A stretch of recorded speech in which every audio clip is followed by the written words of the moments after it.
was well aware that he was being spied on, and he tolerated the surveillance in exchange for the ability to be able to insulate the NAACP.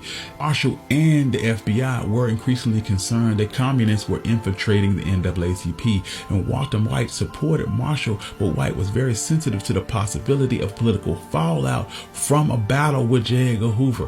White continued to court the Bureau's leader because he knew the NAACP could not afford to get on Hoover's hit list, and he and Marshall wondered if cooperating with the Federal Bureau of Investigation would protect the NAACP from accusations of communism.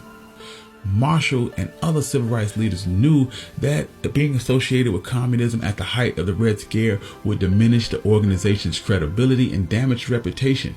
And in a pivotal 1950 NAACP convention in Boston, they had a far-reaching resolution that called for a systematic purge of communists from its ranks. Predictably, the FBI was not satisfied with these sweeping purges, and in 1956, Marshall continued to consult with the FBI about allegations of communist infiltration in the NAACP. Marshall thought that he might be able to shield the NAACP if he exchanged information about communists and perhaps focus the FBI on other organizations instead. So he began feeding select information to the FBI. Marshall repeatedly contacted the FBI against people like North Carolina NAACP chapter leader Robert F. Williams, who had run afoul with the FBI because of his refusal to go along with the prevailing tactic of passive, nonviolent resistance. In 1959, Monroe juries acquitted 2 white men of assaulting a black woman, and William made his courthouse declaration.